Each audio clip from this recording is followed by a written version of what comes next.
শেখ হাসিনা যদি ফিরতেই চান তাহলে তো কালকেই উনি ফিরতে পারেন। ডিসেম্বর লাগবে কেন? ডিসেম্বর লাগবে কেন? এটা তো একটা ফালতু কথা। ভারতীয় গভর্নমেন্ট কি তাকে আমন্ত্রণ জানিয়ে নিয়ে গেছেন, নাকি তিনি আশ্রয় পেয়েছেন? ভারত আছে তো আমরা আছি তো ভারত আছে, এটা বলতে পারেন।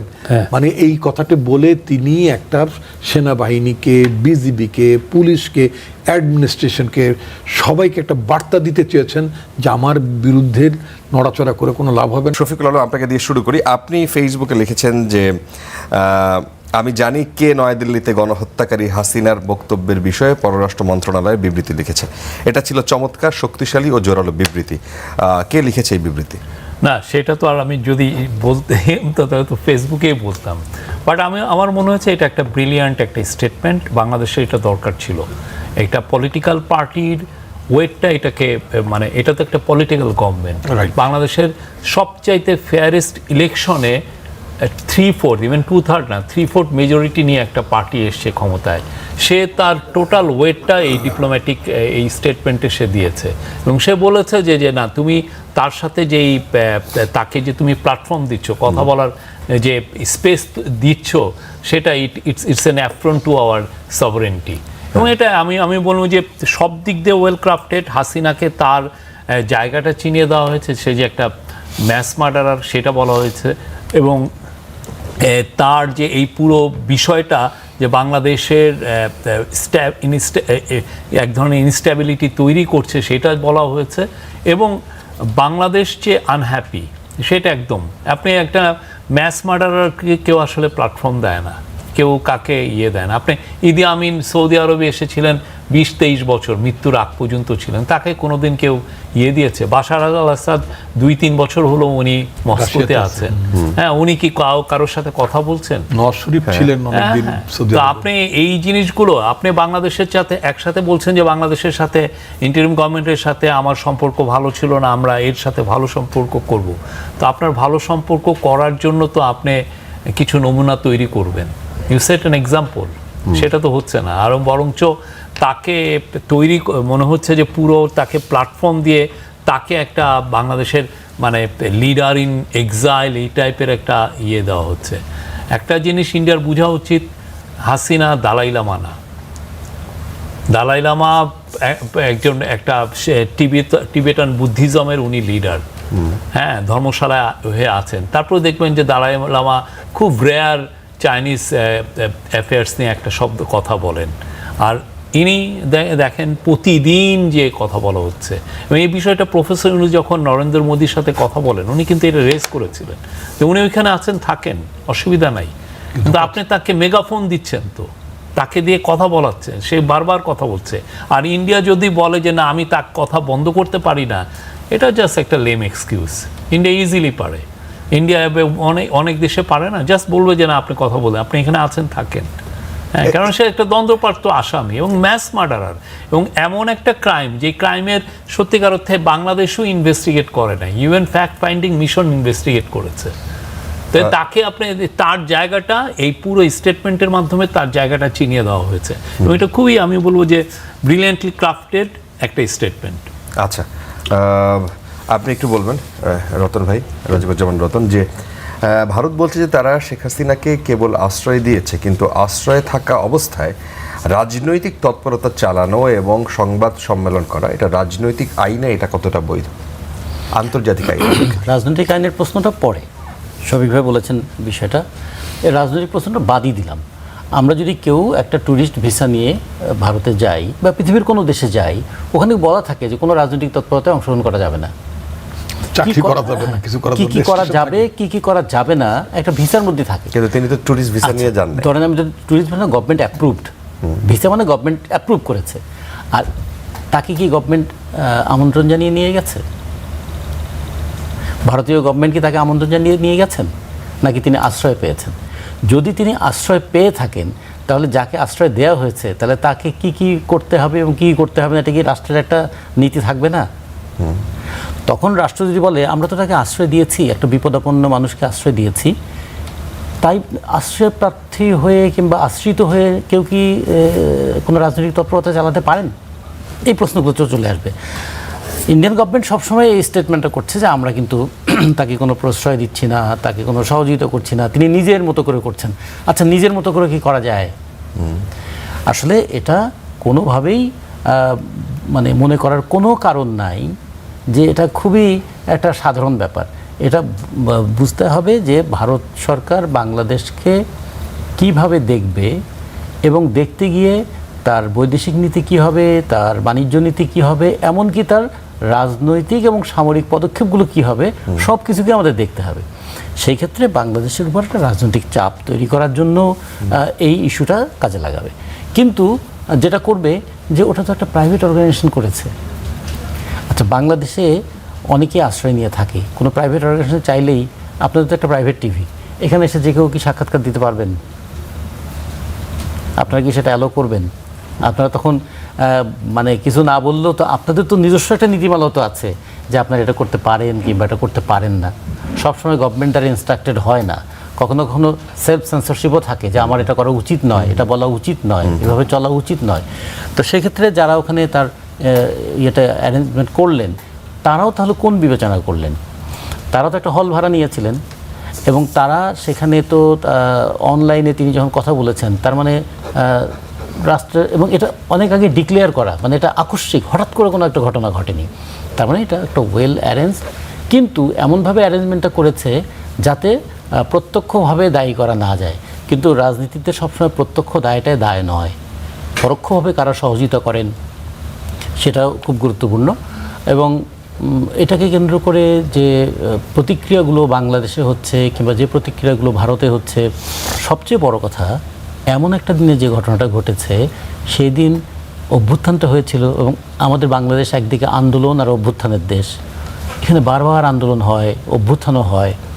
এবং এ যাবৎকাল যতগুলো অভ্যুত্থান হয়েছে তার মধ্যে সবচেয়ে বেশি জীবনহানির ঘটনা ঘটেছে এই অভ্যুত্থানে। আমরা যদি একটা সাধারণ হিসাবে যদি দেখি, 69-এর অভ্যুত্থানে নাকি সব মিলিয়ে আইয়ুব সরকারের আমলে 61 জনের মৃত্যু হয়েছিল। এর সাথে 9.5 বছরের আন্দোলনে যেটাতে রিপন ভাইরা ছিলেন, তাদের পিছনে আমরাও ছিলাম। আমরা আলাদা সংগঠন করতাম, আমরা সমাজতান্ত্রিক ছাত্রফ্রন্ট করতাম, উনি জাতীয়তাবাদী ছাত্রদল করতেন। সেই আন্দোলনে 9 বছরে 250 জনের মতন মৃত্যু ঘটেছে, এরকম আমরা জানি। আর এবার সরকারি হিসাবেই তো বলছে 844 জন, আর তারপরে ইউএনের হিসাবে আরও অনেক বেশি। তার মানে এত মৃত্যু, এত কিছুর পরেও একবারও তার সম্পর্কে কোনো বেদনা আছে, সে সম্পর্কে কোনো বক্তব্য কি আছে? তার মানে এই মৃত্যুর দায় তাহলে কেউ নেবে না? তাহলে এগুলোও কিন্তু বাংলাদেশের জনগণকে ভাবিয়ে তোলে, প্রশ্নবিদ্ধ করে। এবং সবচেয়ে বড় বিষয়টা হলো যে দেশে তিনি চলে আসবেন, ভালো কথা, তাকে দেশে চলে আসলে আইনগতভাবেই তো তাকে আসতে হবে। তাহলে তার আগে তোকে এটা পরিষ্কার করতে হবে তিনি কি ওখানে আইনগতভাবে আছেন। আচ্ছা, তাহলে আইনিভাবে যদি প্রত্যার্পণ করতে হয় তাহলে তো ভারতকে এটা স্বীকার করতে হবে তাকে তিনি আইনসম্মতভাবেই রেখেছেন। এরকম অনেক ধরনের জটিলতা ওখানে আছে। এই জটিলতাগুলো কেন যে ভারতের মতন এরকম একটা দেশ এটাকে পাকাচ্ছে, এটা কি শুধুমাত্র আমরা কল্পনায় ভাববো নাকি এর বাস্তব ভিত্তিগুলো আছে? বাস্তব ভিত্তিগুলো আছেই যে বাংলাদেশের রাজনীতির উপরে ভারতের যেটুকু কর্তৃত্ব করার প্রবণতা আছে বা ইচ্ছা আছে, সেই ইচ্ছা এবং প্রবণতাটার ব্যবহার করার ক্ষেত্রে এই ইস্যুটাকেও তারা কাজে লাগাচ্ছেন। আচ্ছা আচ্ছা, পরিষ্কার। আজকে ভারতের প্রতিক্রিয়া দেখলাম, আজকে পররাষ্ট্র মন্ত্রণালয়ের মুখপাত্র রণধীর জয়সওয়াল তিনি বলেছেন যে শেখ হাসিনার বক্তব্য ভারত অনুমোদন করে না। এই যে প্রতিক্রিয়াটা, এই প্রতিক্রিয়া নিয়ে কি বলবেন? ভারতের অনুমোদন করা বা না করার বিষয়টা না, এবং এটা তারা পাবলিকলি বলতেও পারে না, অফিসিয়ালি বলতেও পারে না যে তারা এটা অনুমোদন করে। সেটা উনি যেটা বলেছেন সেটা খুবই স্বাভাবিক, এই প্রতিক্রিয়া তার দেওয়ার কথা। কিন্তু আমার বক্তব্য অন্য জায়গায়। ভারতীয় আইনে দণ্ডপ্রাপ্ত, ওয়ান্টেড, ভিন্ন রাজনৈতিক মতাবলম্বী বা ভিন্ন দর্শন অধিকারী, দেয়ার আর লট অফ পিপুল, মানে আছে তো, দেশের বাইরে আছে তো, এরকম তো আছে। তাদের কেউ যদি, আমি এই প্রশ্নটা এইভাবে তুলতে চাই, তাদের কেউ যদি বাংলাদেশ সরকারের কাছে আশ্রয় প্রার্থনা করতেন, ঠিক আছে, এবং বাংলাদেশে যদি ধরনের একটা আইন থাকতো, মানে একটা কনসেনসাস থাকতো যে কেউ বিপদাপন্ন, তার অস্তিত্ব বিপন্ন হয়ে যাওয়ার মতো অবস্থিতে ভারত যে অজুহাতটা দিচ্ছে, এবং মানে ভারতীয় আইনে এই ধরনের মানে তাকে কি বলে মানে সমর্থন মানে আশ্রয় দেওয়ার সুযোগ আছে, ওরকম যদি আমাদের দেশে থাকতো যে আমরা রাজনৈতিক আশ্রয় কাউকে দেব, এবং যদি বাংলাদেশ সরকার মনে করে যে তিনি সত্যি সত্যি তার জীবন বিপদাপন্ন, আমরা যদি ওই যে ক্যাটেগরির কথা বললাম যে ভারতীয় আইনে দণ্ডপ্রাপ্ত ওয়ান্টেড কোনো মানুষ, মানে তাদের দেশে তো সে আসামি, ভারতীয় দণ্ডপ্রাপ্ত বা যে ওয়ান্টেড থাকে সেটা মানে সেটা তো সে আসামি তো বটেই, এরকম কোনো লোক যদি, যেমন আমি যদি শিখদের মধ্যে যে একটা মুভমেন্ট আছে, তাদের মানে ভারতের বিরুদ্ধে অভিযোগও আছে যে ভারত তাদের মানে যারা অর্গানাইজার, তাদের অ্যাক্টিভিস্ট, তাদের কাউকে মেরেছে, মার্কিন যুক্তরাষ্ট্রে তাদের এরকম একটা হত্যার অ্যাটেম্প ছিল এরকম কোন একজন মানে নেতার উপরে। আমরা যদি এই কাজটি করতাম, এবং ধরেন যেমন আপনাদের এটা প্রাইভেট টিভি চ্যানেল, আমরা যারা পত্রিকা লোক, আমাদের তো প্রতিষ্ঠান সবই তো প্রাইভেট, এগুলো তো কোনো সরকারি না, এবং এই সমস্ত এই যে প্রাইভেট এন্টিটি তরফ থেকে সংবাদপত্রের সম্পাদকরা অথবা সাংবাদিকরা অথবা আমাদের এখানে প্রেস ক্লাব আছে, রিপোর্টার্স ইউনিট আছে, তারা যদি এক ধরনের একটা অনুষ্ঠানের আয়োজন করতেন এবং আরও আগে থেকে জানাতেন যে অত তারিখ ওই ভিন্ন মতাবলম্বী অথবা ভারতীয় আইনের ওয়ান্টেড আসামিটা তিনি ঢাকার প্রেস ক্লাব অথবা রিপোর্টার্স ইউনিট অথবা যে কোনো একটা ফোরামে কথা বলবেন, ভারতের প্রতিক্রিয়া কী হতো এটি তো আমি জানতে চাই। ভারত কি বাংলাদেশকে বলতো যে তুমি এটা করতে দিতে পারো না, তুমি যদি এটা করতে দাও তাহলে আমাদের দু দেশের মধ্যে সম্পর্কের হানি ঘটবে নাকি? তো এরকম উদ্বেগ তো আমারও আছে, কিন্তু ভারত দিয়েছে। ভারত যে অজুহাতটা বললো যে না বেসরকারি প্রতিষ্ঠান আয়োজন করেছে, তাদের উপর আমার কোনো কর্তৃত্ব নাই, কেন কর্তৃত্ব থাকবে না? দু দেশের সম্পর্ক যদি মানে হানিকর কোনো ব্যাপার হয়ে থাকে, একবার আমার আপত্তি, বাংলাদেশে এই আইনটা আছে, ইন্ডিয়াতে আছে কিনা আমি জানি না, অনুপ চেটিয়ার উপরে আমার সম্পাদিত একটা পত্রিকা, তখন আমি জনতার ডাক নামে একটা পত্রিকা করতাম, অনুপ চেটিয়ার উপরে আমি একটা কভার স্টোরি তৈরি করলাম শেখ হাসিনা পাওয়ার আসার পরপর। আমার পত্রিকাটি নিষিদ্ধ হলো এবং আমার বিরুদ্ধে একটা রাষ্ট্রদ্রোহ মামলার প্রক্রিয়া চালু হয়ে গেল। At that stage I had to leave the country, আমি দেশ ছেড়ে চলে গেলাম। শেখ হাসিনা পাওয়ার আসা তার কয়েক মাসের মাথা আমাকে চলে যেত, একেবারে এক কাপড়ে মানে চলে যেত পুরো পরিবারকে নিয়ে, বাসার দরজা খোলা রেখে, যদিও বাসায় আমার বোনকে রেখে, অ্যাজ ইফ আমাকে এমন একটা মানে এনভায়রনমেন্ট তৈরি করতে হয়েছে যে আমি পালাচ্ছি না, খুব স্বাভাবিক অবস্থার মধ্যে বাসা থেকে বাইরে যাচ্ছি। আমার বাসার বাড়িওয়ালা কেউই জানে না, বুঝতেও পারে নাই। তা আমি এই কথাটি বলতে চাই যে আমার বিরুদ্ধে অভিযোগ ছিল যে আমার এই লেখাটির কারণে দুদেশের বন্ধুত্বপূর্ণ সম্পর্কের, এটা বাংলাদেশ আইনের কথা বলছি, দুদেশের বন্ধুত্বপূর্ণ সম্পর্ক হানি হয়েছে। তো এখন শেখ হাসিনা যা বলছেন তাতে কি যদি আমি ধরে নিই যে ভারত বাংলাদেশের মধ্যে বন্ধুত্বের সম্পর্কে হানি হয়নি, তাই না? তাহলে ভারত গভর্নমেন্টকে অ্যালাউ করে, ভারত আমি এখন পর্যন্ত ঘেঁটে দেখি, তবে আমি নিশ্চিত এই আইনটি ভারতেও আছে। দুদেশের তাদের কোনো অর্থাৎ পারস্পরিক সম্পর্কের ভিত্তিতে কোনো দেশের সম্পর্ক যদি হানিকর কোনো অ্যাক্টিভিটি থাকে, তারা তাদের নাগরিকের উপর তার ব্যবস্থা নিতে পারেন, যেমনটি বাংলাদেশের তৎকালীন সরকার আমার বিরুদ্ধে নেয়ার উদ্যোগ নিয়েছিলেন, তাই না? তো এটা ভারতের এই এক্সকিউজ, এই এক্সপ্লানেশন অ্যাট অল অ্যাকসেপ্টেবল না। আপনি যেটা বললেন সেখানে এই যে তাদের এই বিহেভিয়ার যেটা ডেমনস্ট্রেট করেছে, তাতে করে আমরা বিশ্বাস করতে পারছি না যে ভারত প্রকৃতপক্ষেই বাংলাদেশের জনগণের সাথে সম্পর্ক উন্নত করতে চায়। আচ্ছা, এইখানে শফিকুল আলম আপনি এই বিষয়টা নিয়ে বলবেন কিনা যে সরকার চায় শেখ হাসিনাকে ফেরাতে এবং শেখ হাসিনাও চায় ফিরতে, মানে সংকটটা কোথায়? শেখ হাসিনা আসলেও ফিরতে চান কিনা সেটাই সংকট। শেখ হাসিনা যদি ফিরতেই চান তাহলে তো কালকেই উনি ফিরতে পারেন। ডিসেম্বর লাগবে কেন? ডিসেম্বর লাগবে কেন? এটা তো একটা ফালতু কথা যে আমার ডিসেম্বরে আমি আসবো। কালকে আসেন না, এসে আপনি যদি আপনার সেই সৎ সাহস যদি থাকে, এসে আপনি ফেস করেন, বাংলাদেশের কোর্টকে ফেস করেন। আপনার যদি ওই সৎ সাহস থাকে, আপনি আসেন, ফেস করেন। ওই সৎ সাহস তো তার নাই, সে ওইটা ডিসেম্বরে আমি আসবো, এগুলো হচ্ছে মানে সারা জীবন সে এই ধরনের কাজ করে এসছে। আর আমি বলি না যে সে একটা ভিতর ডিম টাইপের লোক, ঠিক না? এতদিন 15 বছর সে ক্ষমতায় আঁকড়িয়ে ছিল, because she was surrounded by bunch of কিলাররা তার হয়ে এক্সিকিউশনারের রোল প্লে করছে।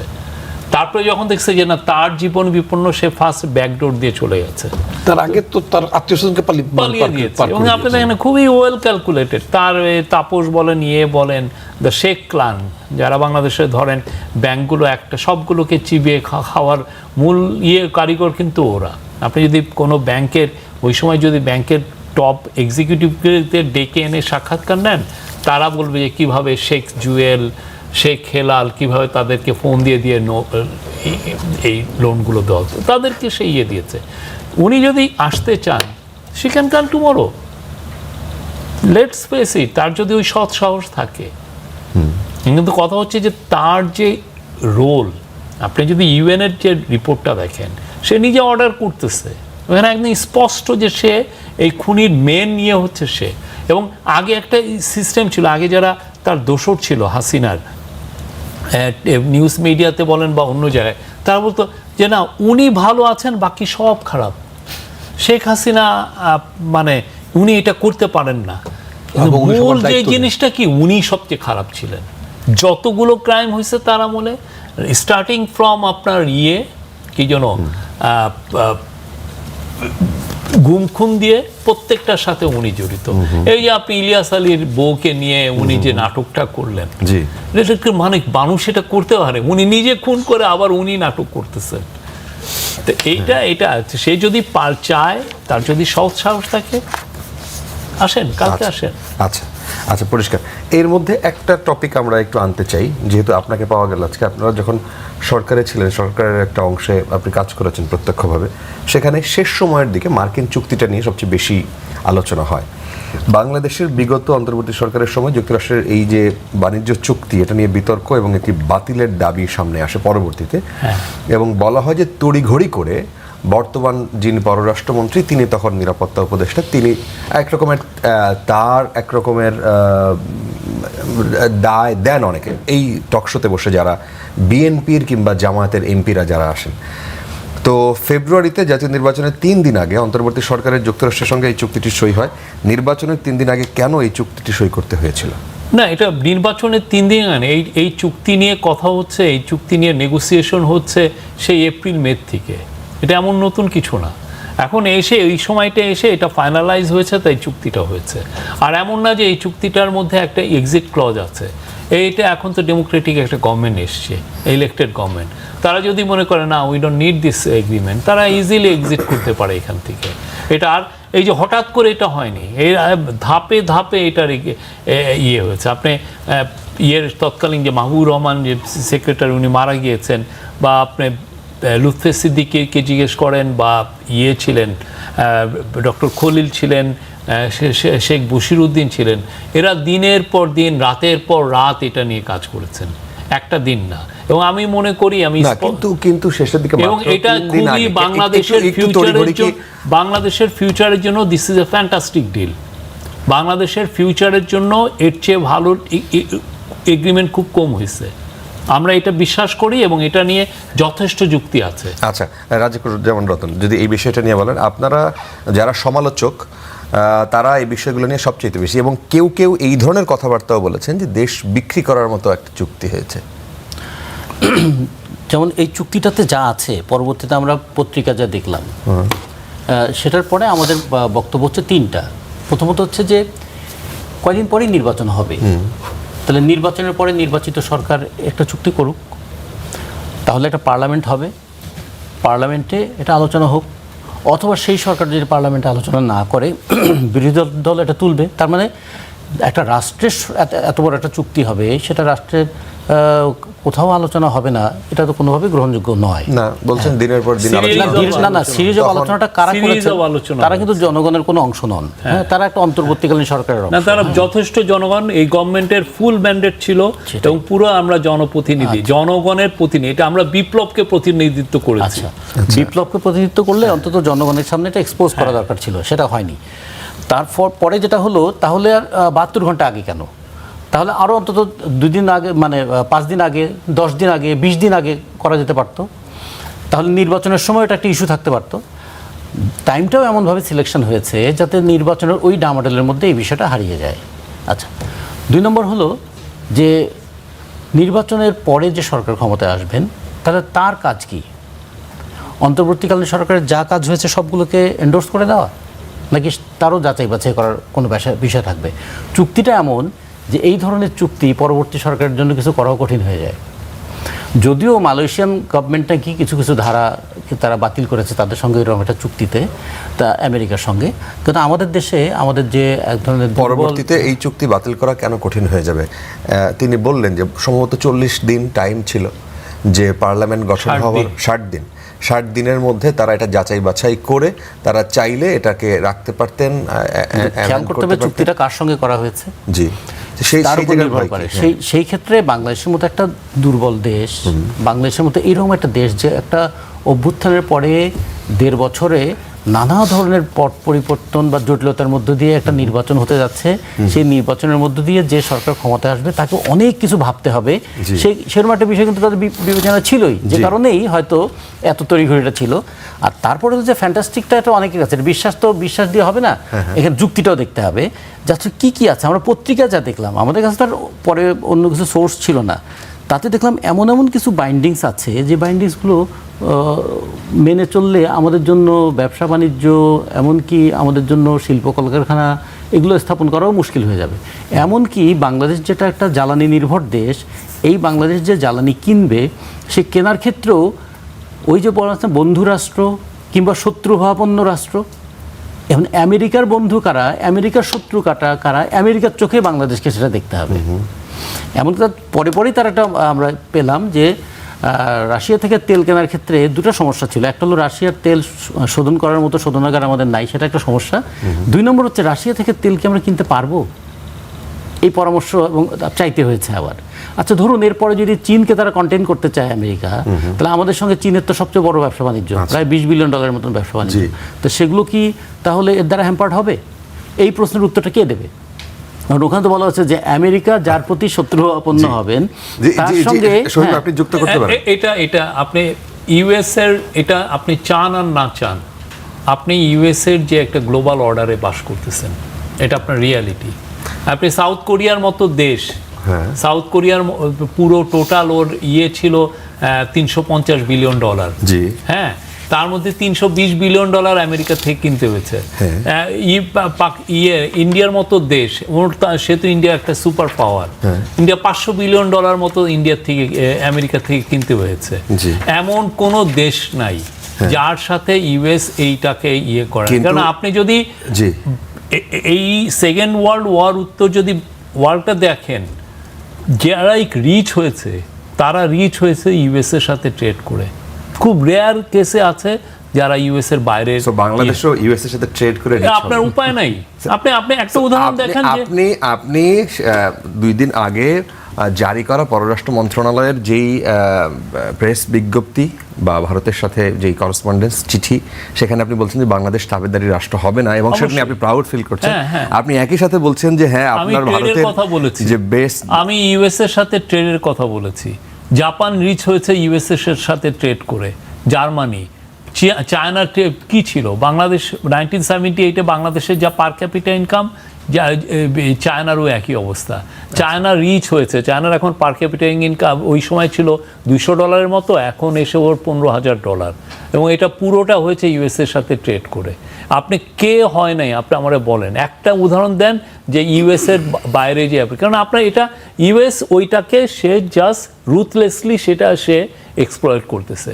এটা ট্রানজ্যাকশনাল রিলেশনশিপে, এবং সেখানে সেটা মেনে নেওয়া ছাড়া কোনো উপায় নাই, কোনো উপায় নেই। এবং আপনি নিতে পারতেন, আপনি বলতে তাহলে সেক্ষেত্রে আপনার ট্যারিফ রেট 37% হতো। আচ্ছা, আর যখনই আপনি 37% হতো, আমরা যদি এটা মেনে নিতাম, তখন এই ডক্টর দেবপ্রিয় রায় বলতেন যে এটা একটা উইক গভর্নমেন্ট, এটা কমাইতে পারে না। আচ্ছা, ডক্টর আসাদুজ্জামান রিপন, সেটা মেনে নেওয়া ছাড়া আর কোনো উপায় নাই। সেই কারণেই কি বিএনপি ও পার্লামেন্টে এটা তুলে নিয়ে নাই, জামায়াতও এটা কথাই বললো না এক রুমিন ফারহানা ছাড়া? আমি যদি আপনাকে একটা কথা বলি, বাংলাদেশে তো অনেকগুলো ট্রিটিস, কন্ট্রাক্ট, এগুলো অনেক কিছু হয়েছে। কটা বাংলাদেশের পার্লামেন্টে এই যে Inception of the constitutional government from 1973 থেকে এই পর্যন্ত, মাঝখানে তো ইন্টারভেনশন আছে, অন্য আছে, বাট সংসদ সংসদের কাঠামো বা এগুলো তো ছিল। কটা চুক্তি আনফর্চুনেটলি, বাট আমি বলছি না যে হয়নি বলে যে করা যাবে না তা বলিনি, কিন্তু ডিসকাস হয়েছে, হয়নি। That's the reality in fact. এবং ভেরি ইন্টারেস্টিং, বিরোধী দল যে আলোচনাগুলো করেছে তারা কখনো কখনো ভাষা আলোচনা করেছে, they did not go into detail, তারা যায় নাই সেখানে, গভীরে যায়নি, যাওয়ার যে সুযোগ নাই তাও না, ছিল, অ্যাক্সেস তো করতেই পারি আমি, কেন করতে পারবো না? না, বাট সংসদে এত সিলি সিলি বিষয় নিয়ে আলোচনা হয়েছে, সেই জায়গায় এরকম একটা গুরুত্বপূর্ণ বিষয় এটা ইগনোর, মানে এটা কি বিরোধী দল এবং সরকারি দল দুই দলই একই লাইনে হাঁটছে বলে তারা এটা আলোচনা আমি সেটাও বলছি না, হাঁটা বা বসে থাকার বিষয়টা বলছি না। আমি বলছি বাংলাদেশের সংসদীয় গণতন্ত্রে বা সংসদীয় রাজনীতি, যেটি যে ভাষায় বলেন না কেন, সেখানে কিন্তু এই প্র্যাকটিসটা আমরা দেখিনি। আচ্ছা, এটা গেল এক। 2 নম্বর হচ্ছে যে আমি ভেরি মাচ শফিক ভাইয়ের সাথে আমি একমত, সেটা হচ্ছে যে বাংলাদেশের অল্টারনেটিভটা কি ছিল। আমাদের পক্ষে মানে সত্যি সত্যি কি আমি 37% ট্যারিফ দিয়ে আমি কি ট্রেড করতে পারতাম? আমার যেখানে আমার বড় ইকোনমিক ব্যাকবোন, একটা মেজর জিনিস হচ্ছে আমার RMG, export two United states, single country হিসেবে, সেই ক্ষেত্রে যদি আমার গার্মেন্টসের উপরে যদি 37% শুল্ক যদি বসে যেত, তাহলে আমার গার্মেন্টসের প্রতিযোগিতার সক্ষমতা, কম্পিটিটিভনেসটা এটা থাকতো না। গেল এক। 2 নম্বর, আমার অনেকগুলো ফ্যাক্টরি ক্লোজ হয়ে যেত, আমার অনেকগুলো মানুষ মানে বেকার হয়ে যেত, দেশে একটা অর্থনৈতিক মানে বিপর্যয়ের মতন পরিস্থিতি হতে পারতো, আনরেস্ট হতে পারতো। তো এই যে রিয়ালিটি, এই রিয়ালিটিটা তো আমাকে মানতে হবে। আমি তো রিয়ালিটির বাইরে যেতে পারছি না। এবং রাজিকুজ্জামান রতন যেটা বলছেন, কান্ট্রি লাইক বাংলাদেশ, আমি তো মালয়েশিয়ার নিজের অনেক রিসোর্স আছে, সে তার অনেক সক্ষমতা, অর্থনৈতিক সক্ষমতার কথা বলছি। আমার অর্থনৈতিক সক্ষমতা কি? আমার তো এক্সপোর্ট বাস্কেটে আসি মাত্র একটা গার্মেন্টস। আমি তো মানে এটা ডাইভার্সিফাইড করতেও পারিনি এই পর্যন্ত, টোটালি ভেরি ফ্র্যাঙ্কলি। আর একটা লুটেরা শক্তি একটা দেশের মানে 50-55 বছরের মধ্যে অলমোস্ট মোর দেন 1/4 টাইম এমন একটা গোষ্ঠী, একটা লুটেরা গোষ্ঠী বাংলাদেশে ক্ষমতা, আমি তো এটা ফ্যাসিস্ট গভর্নমেন্ট বলে, ইনফ্যাক্ট আমি এদেরকে সবসময় মাফিয়া গভর্নমেন্ট বলি। একটা মাফিয়া গভর্নমেন্ট যখন, একটা ফ্যাসিস্ট গভর্নমেন্টেরও তো দেশপ্রেম থাকে। হিটলারকে দেশপ্রেম ছিল না? সে জার্মানকে কম ভালোবাসতো? জার্মানের টাকা পাচার করে কি সে ইংল্যান্ডে কখনো পাঠিয়েছে? মানে তার 70 দেশে পাঠিয়েছে। জার্মান এদের সাথে একটা ঐতিহাসিক দ্বন্দ্ব আছে, তাই না? আচ্ছা, আমি যদি ইটালির মুসোলিনির কথা যদি বলি, ইটালির মুসোলিনি ফ্যাসিস্ট ছিলেন, কিন্তু তিনি তার নিজের দেশের সাথে বিট্রে করেছেন। হয়তো জনগণের মানে গণতান্ত্রিক অধিকারকে স্বীকার করেননি, মানে সরু শাসন ভিত্তিতে ক্ষমতায় টিকে থাকতে চেয়েছেন। কিন্তু উই হ্যাড কি একটা মাফিয়া গভর্নমেন্ট। এই মাফিয়া গভর্নমেন্ট মানুষের কথা ভাবেনি, দেশের কথা ভাবেনি, লুটপাট করেছে, বাংলাদেশের ব্যাংকগুলোকে শেষ করে দিয়ে গেছে।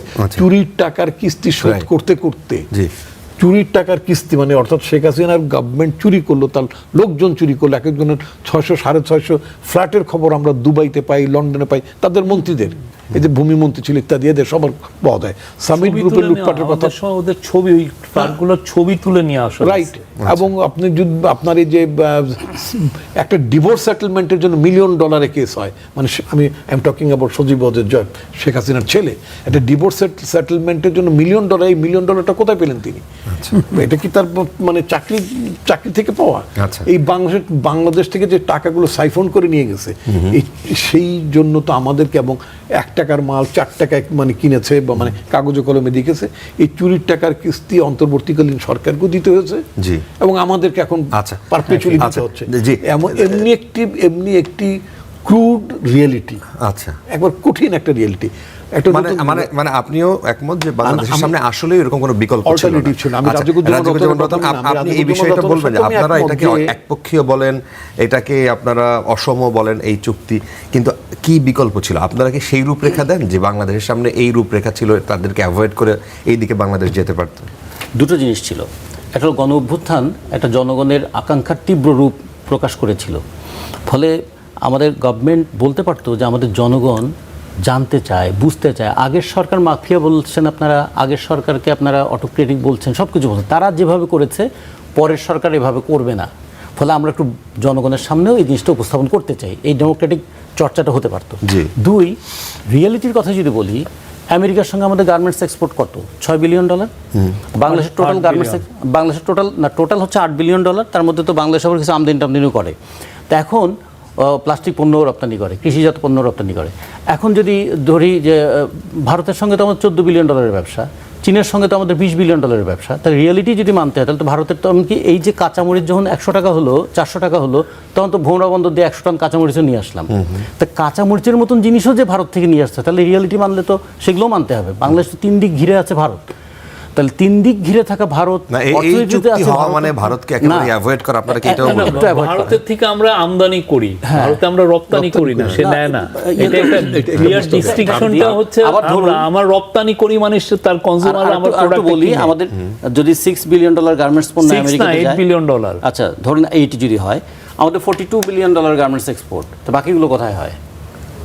ইউরোপের একটা বড় বাজার, ইউরোপ একটা মানে কমনলি ইউরোপ সবচেয়ে বড় বাজার। হ্যাঁ, তাহলে এখন রিয়েলিটি যদি মানতে হয় তাহলে তো সব রিয়েলিটি মানলে তাহলে সবার চাপেই তো আমাদের চ্যাপ্টা হয়ে থাকতে হবে। তাই তো তাহলে- হচ্ছে। হ্যাঁ হচ্ছে, তাহলে এই হব না বলেই তো অভ্যুত্থান হয়েছিল নাকি? আমেরিকা মানে আওয়ামী লীগও তো এই কথাটাই বলতো যে কি করব ভাই, ওদের কথা শুনতে হয়। তাহলে ওদের কথা শুনতে হয় এই কথা বলে দেশের জনগণের উপর চাপ প্রয়োগ করা, তাহলে এইটাই যদি হয়, ওই রিয়েলিটি যদি মানি, আমরা রিয়েলিটির পরিবর্তন করব বলেই তো মানুষ রাস্তায় নেমেছিল। ওই যে তো ফলে তাহলে ভেনেজুয়েলার মাদুরোর মতো ফলে- চলে যেতে হবে। হ্যাঁ, এইটা তাহলে হচ্ছে মুসলিনের কথা উদাহরণ দিলেন আপনি, হিটলারের কথা। হিটলার তো আত্মহত্যা করতে বাধ্য হয়েছে, মুসলিন তো মরে গিয়েছে। তাহলে ওই রকম একটা সরকার দেখাতো যে সে মরে যাচ্ছে কিন্তু কখনো সে চাপের মধ্যে দাঁড়াচ্ছে না। Alternative- তাইলে না একটা আচ্ছা, national- alternative-টা কি? তাইলে না ন্যাশনাল ইন্টিগ্রিটিটার প্রশ্নটা আসতো। আমরা তো এত গর্ব করে বলি আমরা মুক্তিযুদ্ধের পরের দল, আমরা এত গর্ব করে বলি যে আমরা দেশ রক্ত দিয়ে স্বাধীন করেছি, রক্ত দিয়ে গণঅভ্যুত্থান করেছি, রক্ত দিয়ে গণঅভ্যুত্থান করেছি। ওনারা জনগণ যখন সেটা ওনারা নামছেন, চান যে বাংলাদেশে লাখ লাখ লোক জব হারা হোক, লাখ লাখ লোক এমনিতেও job হারা হয়েছে। আচ্ছা, এই সরকার পরিবর্তনের পরে বন্ধ করে দিক, এটাই এটা আমরা ওনারা চাই না। আমার মুখের কথা আপনি কেড়ে নিয়েন না। তা আমরা ধরেন আমরা তো এটা চাই না, কারণ এই যে এখন কলকারখানাগুলো বন্ধ হয়েছে, কার জন্য বন্ধ হয়েছে, কি কারণে বন্ধ হয়েছে? হ্যাঁ, সেখানে কি এই চুক্তি না, এই চুক্তি না, এগুলো কি আমাদের চাওয়ার জন্য বন্ধ হয়েছে, নাকি এটা বিশ্ব পরিস্থিতি বলি বা গভর্নমেন্টের পলিসি বলি, অথবা এমন কিছু পরিস্থিতি আছে যেটা আসলে আমাদের উপায় ছিল না? এখন কেউ টাকা দেশের বাইরে পাচার করে দিয়েছেন, ব্যাংক খালি হয়ে গেছে, 7টা ব্যাংক জি। বসে গেছে। তো এটা কি আমাদের চাওয়ার জন্য হয়েছে না লুটপাটকারীদের জন্য হয়েছে? তা আমাদের তো প্রশ্ন হচ্ছে ওই লুটপাটকারীকে ধরো, কিন্তু লুটপাটকারীকে ধরবো না, দেশীয় লুটপাটকারীও ধরবো না, আর বিদেশ থেকে যারা লুটপাট করবেন তাদের জন্য আমি তাদের চাপে কথা বলবো না। তাহলে কি দাঁড়াবে? এটা তো লুটপাটেরই না, সর্বরাজ্য ওই হয়ে থাকবে। লুটপাটকারীদের ধরার জন্য যে প্রক্রিয়ায় সরকার আছে সেটা কি আপনারা দৃশ্যমান হচ্ছে না তাহলে, দৃশ্যমান এবং হচ্ছে? হবেও না। কারণ এর পরে হবে কি, আমেরিকান চাপেই আবার বলবো যে আসলে আমেরিকান চাপে তো কিছু করা যাচ্ছে না, ভারতের চাপে তো কিছু করা যাচ্ছে না, আমরা তো চাপেই পিষ্ট হতে থাকবো। যে কারণে বলছে একটা এই অভ্যুত্থানের একটা জাগরণ ঘটিয়ে দিয়েছিল। এই জাগরণটার একটা পলিটিক্যাল দিক ছিল, এর সঙ্গে ইকোনমিক দিকটা কিভাবে যুক্ত হতে পারে একটা সরকারের, সেটা দেখা দরকার। যে অর্থনীতি সবসময় তো ইমোশন দিয়ে চলে না, কিন্তু অর্থনীতির একটা মোশন থাকে, ইকোনমিক্সের একটা মোশন থাকে, সেই মোশনটা যেন রিলেটেড উইথ ইমোশন, এটা যেন থাকে। যেমন ধরুন ছোট ছোট দেশ, অনেক দেশই আছে, জি। তারাও কিন্তু কোনো কোনো ক্ষেত্রে কিছু ভূমিকা পালন করে। ছোট্ট একটা দেশ যদি বলি, শ্রীলঙ্কাই অর্থনীতি তো আমাদের চেয়েও ছোট। শ্রীলঙ্কা অভ্যুত্থানের পরে কিছু কিছু এরকম ড্রাস্টিক মেজার নেয়নি, যেমন নিয়েছে।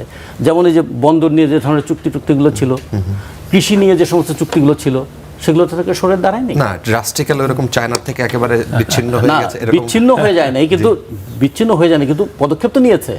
স্টেপিং গুলো তো দেখতে হবে আমাদের। স্টেপিং গুলোর ফলাফল তো শ্রীলঙ্কা পেলো, যে 1.5-2 বছরের মধ্যে দেউলিয়া হয়ে যাওয়া ব্যাংক বলি সেগুলোকে তারা আবার সোজা করতে পারলো। কিন্তু আমরা তো 1.5 বছর কেন 2 বছরেও তো এখনো ব্যাংকগুলোকে সেরকম সোজা করতে পারছি না।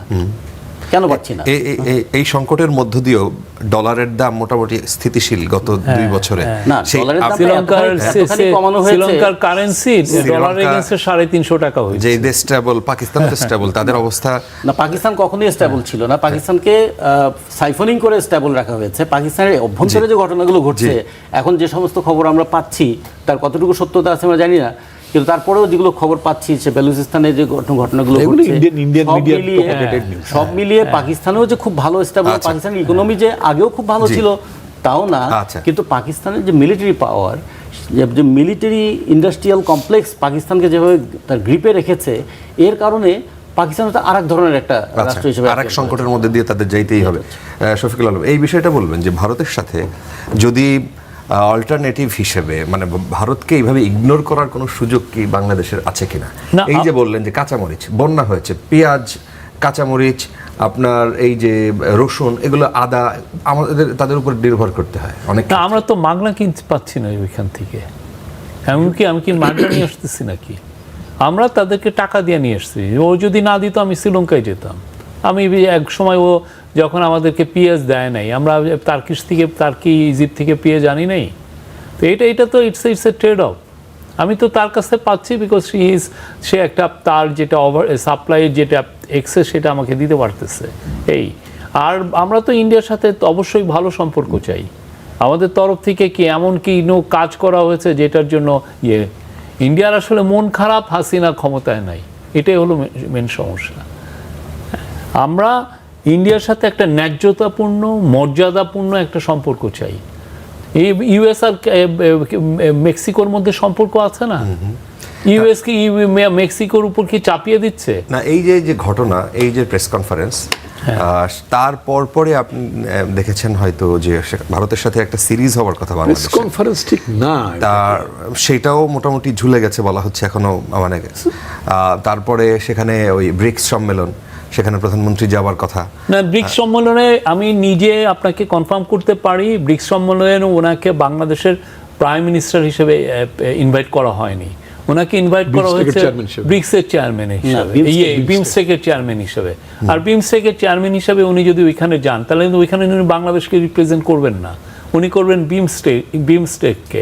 আর বিমস্টেকেরকে আপনি ওইখানে যদি রিপ্রেজেন্ট করতে হয় তাহলে বিমস্টেকের সমস্ত মেম্বারকে বলতে হবে যে আমি যাচ্ছি এখানে, তোমরা কি বলো, কি ইস্যু নিয়ে আলাপ করব। এটার জন্য একটা প্রস্তুতি লাগে। আর একটা বড় জিনিস হচ্ছে যে আপনি বাংলাদেশের যদি ইন্টারেস্টের কথা উনি না বলতে পারেন, আসলে ওনার ওইখানে যে লাভটা কি, ঠিক না? আর বিমস্টেক কি টাইপের সংগঠন? বিমস্টেক হচ্ছে একটা ইন্ডিয়া লেড অর্গানাইজেশন। ইন্ডিয়া সার্কটাকে ফাংশনাল ইন্ডিয়ার কারণেই মূলত হয়নি, এবং এটা যখন হয়নি তারা এই যে এই একটা বিমস্টেকটা সামনে এইটাকে ব্যাক করছে।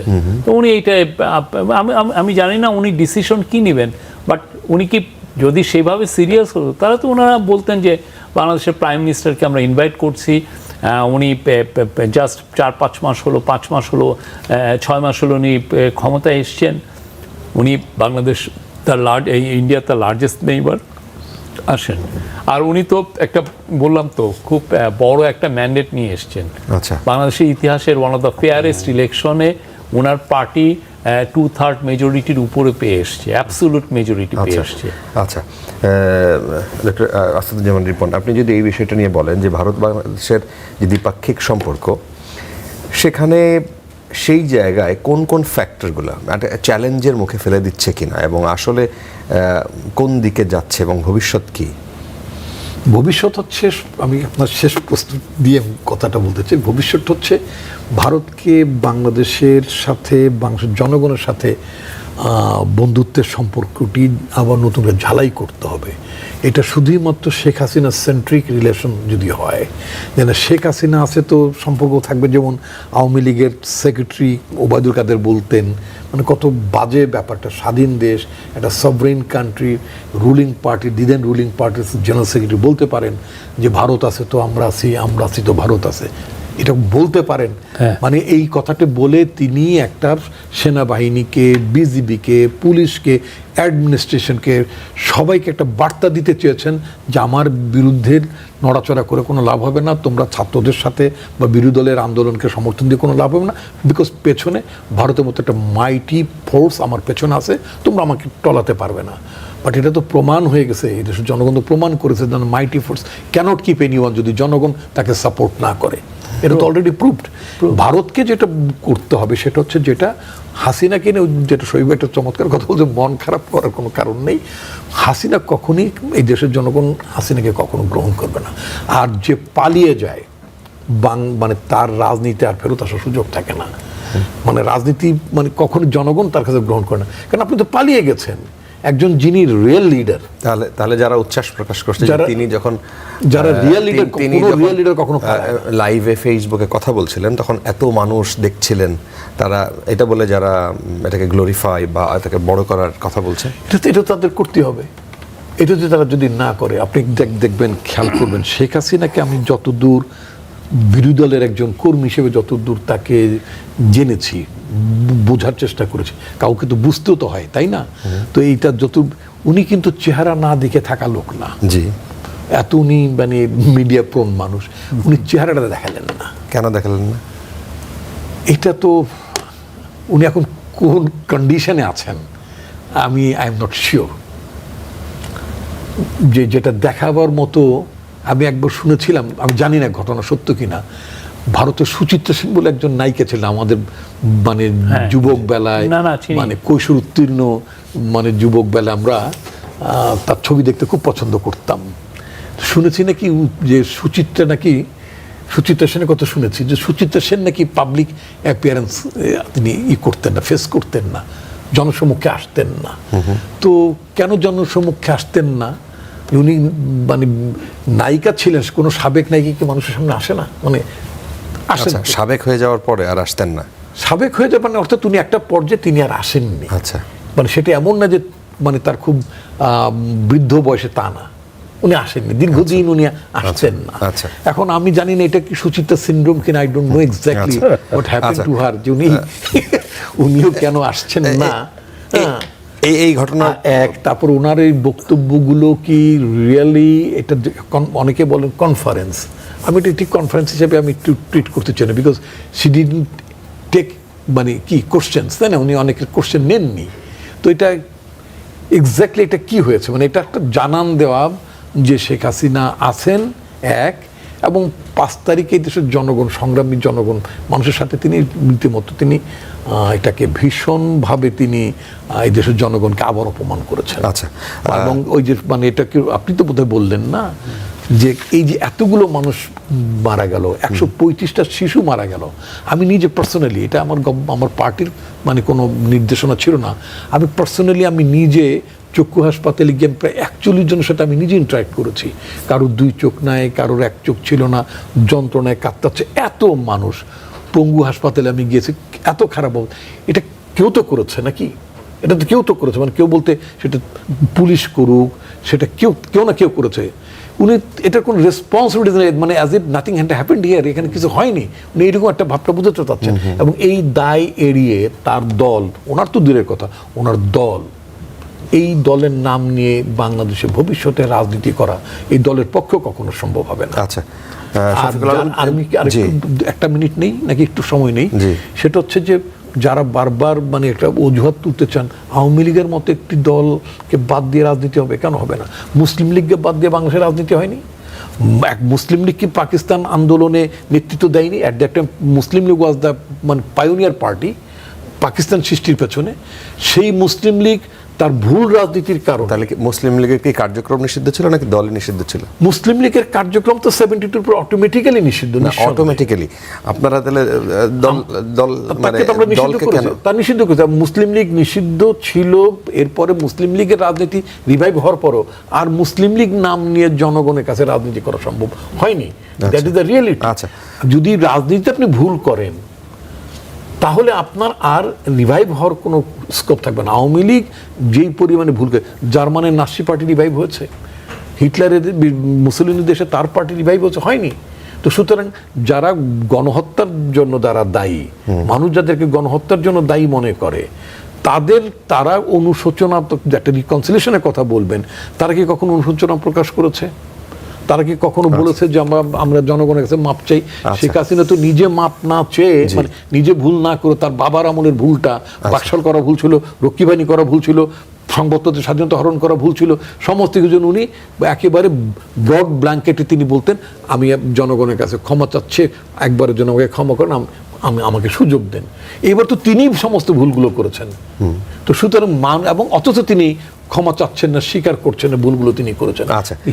তার কোনো রাজনীতি করার তো তার কোনো স্কোপ নেই, সুযোগই নেই। শফিকুল আলম, এই বিষয়টা বলবেন যে তার যে প্রেস কনফারেন্স যখন হলো, বাংলাদেশের তো মানে গণমাধ্যমে সেটা দেখানো হয় নাই, কিন্তু সেটা ভারতীয় গণমাধ্যমে, বিশেষ করে আমরা পশ্চিম বাংলার কিছু গণমাধ্যমে মানে জিনিসগুলো এমনভাবে দেখলাম যে সেখানে একটা ব্যাপকভাবে সেটাকে বুস্ট করা কিংবা প্রচার করার একটা তোড়জোড়, এবং সেখানে দেখলাম এগুলো নিয়ে টকশো হচ্ছে, আলোচনা হচ্ছে, মানে এই বিষয়গুলো করানো হচ্ছে। আমি তো যুক্ত করি, ওখানে আওয়ামী লীগের প্রায় লাখখানেক পলাতক কর্মী আছে, ওটা একটা অডিয়েন্স ওখানে, ওদের জন্য এটা এটা করানো হচ্ছে। এটা ধরেন কোন রকম নির্দেশনা আছে এবং এটা খুব ডেলিবারেটলি মানে ইন্ডিয়ান মিডিয়া, আপনি যে 5ই আগস্টের পরের থেকে আপনি যদি ইন্ডিয়ান মিডিয়াকে ফলো করেন, ওরা মানে সমানে এই যে জুলাই যে রেভলিউশন, জুলাই যারা কি প্লেয়ার ছিলেন, যারা পার্টি ছিলেন, তাদের এগেনস্টে তারা যেই পরিমাণ মিথ্যাচার করেছেন, এটা ইতিহাসে একটা বিরল। আমি তো তখন সরকারে ছিলাম, দেখেছি যে মানে প্রতিদিন 10, 15, 20, 100, 200টা নিউজ পর্যন্ত তারা করেছে, এবং টপ নিউজ পেপারগুলো মিনিমামও ওরা আর দেখে না। তারা বলতে চায় প্রফেসর ইউনূস হচ্ছে তালেবানদের চিফ। হ্যাঁ, এটা কোনো লজ্জা নাই এখানে। এই বাংলাদেশে একটা ইসলামিস্টদের টেক ওভার হয়েছে, প্রফেসর ইউনূস এইখানে হলো তালেবানদের চিফ, এবং সেটারই কন্টিনিউশন হচ্ছে। আপনি যদি প্রত্যেকটা নিউজ পড়েন, ওই নিউজের মধ্যে বাংলাদেশের প্রাক্তন প্রাইম মিনিস্টার এইভাবে লেখে, কোথাও লেখে না দণ্ডপাত্র, এবং কোথাও সে যে কী ক্রাইমগুলো করেছে আপনি যদি একটা রেফারেন্স পান, জুলাইয়ে কি হত্যাকাণ্ড করেছে, তার আগে ব্যাংকগুলোকে কিভাবে উনি রবারি করেছেন, ডাকাতি করেছেন, এবং যে গুম খুনের যে রাজনীতি উনি 16 বছর ধরে করেছেন, যে আপনি আয়নাঘর তৈরি করা, হাজার হাজার লোককে গুম করা, হাজার হাজার লোককে এক্সট্রা জুডিশিয়াল মার্ডার করা, কই আপনি একটা শব্দ দেখবেন না ইন্ডিয়ান পত্রিকাগুলোতে। হ্যাঁ, আপনি একটা শব্দ দেখবেন না। আর এখানে আমি যদি বাংলাদেশের কোনো যদি কিছু হয়, দেখবেন যে কত ধরনের লেখা। এটা হচ্ছে কি, এটা হলো ইনফরমেশন, আপনি ইনফো ওয়ারের মধ্যে আছেন, আপনি এটা একটা টুল হিসাবে ব্যবহার করছেন। এটা ইন্ডিয়ার এরা খুব ভালো মতো পারে, এবং এটা কিছু অনেক আগে বিবিসি এটা নিয়ে একটা রিপোর্টও করেছিল, হাউ দে ডু ইট। আচ্ছা, হ্যাঁ, আচ্ছা, যারা এই যে ধরেন যে সেদিন প্রেস কনফারেন্স প্রচারের ক্ষেত্রে এক ধরনের কথাবার্তা হলো, আপনি নিজে যেহেতু প্রেসের মানুষ, সাংবাদিকতাই করেছেন এবং আগের সরকারের অন্তর্বর্তী সরকারের সময় এই দায়িত্বেই ছিলেন, এই বিষয়টাকে আপনি কিভাবে দেখেন? যারা এই বিষয়টা সমালোচনা করেন যে আওয়ামী লীগের সময় তারেক রহমান যখন দণ্ডপ্রাপ্ত, তাদের কোর্ট যখন তাকে দণ্ড দেয়, সেই ঘোষণা এবং তার যত সব প্রেস কনফারেন্স বা তার বক্তব্য এই দেশে চালাতে দেওয়া হয় নাই মিডিয়াতে। এখন ঠিক একই রকমভাবে যদি তার ক্ষেত্রেও এটা ঘটানো হয়ে থাকে, তাহলে সেটাও কি মানে একই রকম কার্যক্রম হয়ে যাচ্ছে কিনা? কোনো একই রকম হচ্ছে না, সে তো ম্যাস মার্ডারার। আপনি তারেক রহমানের সাথে তারা এটা এই মানে পুরো জিনিসটার এক ধরনের তুলনা করাই তো ঠিক না। আর বাংলাদেশের পত্রিকাগুলো, টিভিগুলো ওই সময় কমপ্লিসিট ছিল, তারা ইচ্ছা করলেই তারেক রহমানের নিউজ করতে পারতো, ওরা করে নাই। আমি তো করেছি। আমি 2024 সালের জানুয়ারি ইলেকশনের আগে আমি তারেক রহমানের সাক্ষাৎকার নিয়ে কি করেছি জানেন? আমি মানে মিডিয়া তখন স্বাধীন ছিল। হ্যাঁ, মিডিয়া যা ইচ্ছা করতে পেরেছে। মিডিয়া স্বাধীন না হলে মিডিয়া যদি ওই আপনি যখন কাজ করতেন এএফপি তে, হ্যাঁ, সেই সময় এএফপি বাংলাদেশে তো এইভাবে তারা অন্যভাবে করতো, লন্ডনের ডেডলাইন দিয়ে করতো। আমরা ওই লন্ডনের ডেডলাইন দিয়ে করেছি। আচ্ছা, আপনি করতে হচ্ছে আপনি করবেন না, কারণ আপনি এখানে কমপ্লিসিট। কেন আপনি পূর্বাচলে প্লট পেয়েছেন, আপনি ব্যাংক ডাকাতির সাথে জড়িত, সাংবাদিকরা ব্যাংক ডাকাতির সাথে জড়িত ছিল না, অনেক ব্যাংকের মালিকও আছে। হ্যাঁ, তো তারা এগুলোর সাথে জড়িত, মানে ওরা তো একটা পুরো ইকোনমিরে চিবিয়ে খাওয়ার জন্য একটা ইন্ডাস্ট্রিয়াল কমপ্লেক্স তৈরি করে ফেলেছিল, সেটার সাথে সাংবাদিকরাও ভালোভাবে জড়িত ছিল। আচ্ছা, এখন এসে স্বাধীন আমাদের কিছু এই দোসর মিডিয়ারাই মানে শেখ হাসিনা যখন একটা প্রেস কনফারেন্স করে খুব ফুলিয়ে ফাঁপিয়ে দেয়, এবং ওইখানে দেখবেন ওই ব্যাকগ্রাউন্ড ইন্ডিয়ান পত্রিকাগুলো যেভাবে তাকে ট্রিট করে সেই ট্রিটমেন্টটা দিতে চাচ্ছে। কিন্তু সত্যিকার অর্থে শেখ হাসিনার ব্যাপারে তো ইউএনই ভার্ডিক্ট দিয়ে দিয়েছে। প্রফেসর ইউনূস খুব ভালো একটা কাজ করেছেন, সেটা হচ্ছে যে উনি এই পুরো হত্যাকাণ্ডটা ইউএনকে দিয়ে ইনভেস্টিগেট, এবং একদমই নিউট্রাল, একদমই ইন্ডিপেন্ডেন্ট, মিনিমামও কোনো ইনফ্লুয়েন্স নেই। ওদের ফ্যাক্ট ফাইন্ডিং মিশন এসে এটা করে আছে। তো এত বড় মিশনের রিপোর্টের পরে কেউ কারো অংশের তো তারপরে দণ্ডপ্রাপ্ত আসামি হওয়ার পরে কে তাকে করবে? আচ্ছা, রাজিকুজ্জামান, আমরা একদম শেষের দিকে, আপনি যদি এই বিষয়টা নিয়ে কোনো কমেন্ট করতে চান। ভারত বাংলাদেশকে নিয়ে কিভাবে ভাবে এটা দেখতে হবে অর্থনৈতিক দিক থেকে, সাংস্কৃতিক দিক থেকে এবং ভূ রাজনৈতিক দিক থেকে। এখন অমীমাংসা তো অনেকগুলো বিষয় আছে, তিস্তা বলি আর পদ্মা গঙ্গা বলি, আর মানে ওইদিকে বরাক দিয়ে যদি আমরা সুরমা কুশিয়ারা ধরি, টিপাই, সব মিলিয়ে বাংলাদেশের পানির উপর ভারতের একটা আগ্রাসন আছে। বাংলাদেশের সীমানা ঘিরে ভারতের প্রায় 4100 কিলোমিটার দীর্ঘ সীমানা। হ্যাঁ, তো ফলে এই সীমানা থাকার কারণে একটা বড় শক্তি হিসেবে সে সবসময় একটা চাপে রাখতে চাইবে। আর সবচেয়ে বড় কথা, বাংলাদেশ ছোট দেশ হলেও বাংলাদেশের একটা পটেনশিয়ালিটি আছে এই জায়গায় যে ধরুন আমাদের ব্যালেন্স অফ পেমেন্ট যেটা আমদানি যা করি আর রপ্তানি যা করি তার মাঝখানে ঘাটতি তো পূরণ হয়ে যায় আমাদের রেমিটেন্স দিয়ে। পৃথিবীতে তো আমরা প্রায় সপ্তম থেকে নবম এর মধ্যেই হবে আমাদের লেবার সেন্ডিং কান্ট্রি এবং রেমিটেন্স আর্নিংয়ের দিক থেকে এটা। ফলে বাংলাদেশের অর্থনীতির একটা বড় চালিকা শক্তি রেমিটেন্স থাকার কারণে হয়েছে কি যে কোনো ঋণ হলে ঋণ পরিশোধ করার ক্যাপাবিলিটিটা বাংলাদেশের থাকে। এই দিক থেকে বাংলাদেশের যে একটা ভাইব্রেন্ট হয়ে ওঠার একটা সম্ভাবনা আছে, এইটা ভারত কিভাবে দেখে, এটা হচ্ছে বড় জিনিস। যে ভারত চায় না যে বাংলাদেশ এই জায়গায় সে একটা কম্পিটিটর, ইকোনমিক কম্পিটিটর তো ভারতের সঙ্গে হতে পারবে না, কিন্তু একটা কম্পিটেন্ট ইকোনমি যেন না হতে পারে, একটু সাবজুগেটেড ইকোনমি যেন থাকে, এটাও তাদের চাওয়া। এখন তার সঙ্গে যদি যুক্ত হয় যে শেখ হাসিনাকে কেন্দ্র করে ভারত যদি বাংলাদেশকে একটু চাপে রাখতে পারে, এই চাপটাকে তারা একটু কাজে লাগাবে। এটা কখনো প্রত্যক্ষভাবে লাগাবে, কখনো পরোক্ষভাবে লাগাবে, এবং এটা কখনো কখনো দায় না নিয়েও কিছু ক্রিয়া তারা করাবে। ফলে এটা অনেক দিন পর্যন্ত বাংলাদেশকে হয়তো এটা অস্ত্র হিসেবে ভারত ব্যবহার করতে চাইবে। আর যে কথাটা একটু রিপন ভাই বললেন যে শেখ হাসিনার মতন একজন মানুষ যিনি মিডিয়া প্রবণ, তিনি কেন চেহারা দেখাচ্ছেন না? আসলে অনেক সময় হয় কি, মানুষকে উদ্দীপ্ত করবার জন্য কণ্ঠও যেমন লাগে, চেহারাটাও তেমন লাগে। একটা ডিপ্রেস চেহারা কখনো কেউ দেখাতে চায় না, সে কারণেই হয়তো তিনি ইয়ে হতে চান নাই। আবার যদি পুরো যদি হতেন তাহলে হয়তো ইন্ডিয়ান গভর্নমেন্টও বলতো কি, গভর্নমেন্টের উপরে তো আর একটা প্রেশার হতো, একদম লাইভ প্রোগ্রাম করছে তারপরে আপনারা কিছু করছেন না। ফলে আমার মনে হয় এটাও একটা অ্যারেঞ্জমেন্ট হতে পারে। আচ্ছা, আপনাদের অনেক ধন্যবাদ।